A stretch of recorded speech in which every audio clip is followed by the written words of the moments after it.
สวัสดีค่ะสวัสดีค่ะลูกๆชั้นป .1 ทุกคนนะคะสำหรับวันนี้นะคะเดี๋ยวคุณนกจะมาทบทวนเรื่องสระนะคะเดี๋ยวสระของเรานะคะแบ่งออกเป็น2เสียงนะคะก็จะมีสระเสียงสั้นแล้วก็สระเสียงยาวนะคะมาดูเลยนะคะเนื้อหาสาระของเรานะคะจะอยู่ในเล่มแบบฝึกหัดก็ได้นะคะจะเป็นเล่มแบบฝึกหัดเล่มสีฟ้านะคะเล่มแบบฝึกหัดของเรานะคะอาจจะอยู่หน้าที่5นะคะหน้าที่5นะคะมาทบทวนสระเสียงสั้นนะคะออกเสียงตามเลยอีอืออูเอแอโออเอเอีย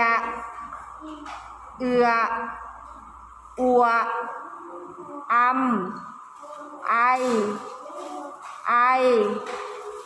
เอาหรือ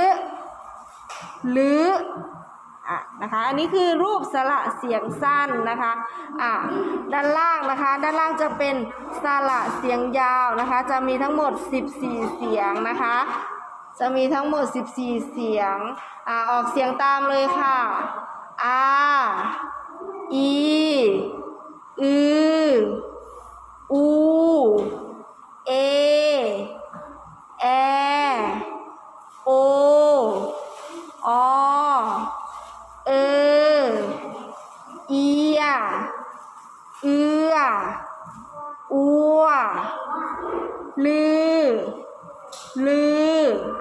นะคะเยี่ยมมากเลยนะคะอันนี้ก็คือรูปสระนะคะทั้งเสียงสั้นและก็เสียงยาวนะคะสำหรับวันนี้คุณครูก็จะมีใบงานให้นักเรียนนะคะนักเรียนทำใบงานนะคะจำแนกสระเสียงสั้นและเสียงยาวจากคำที่คุณครูกำหนดนะคะยังไงเดี๋ยวคุณครูจะลง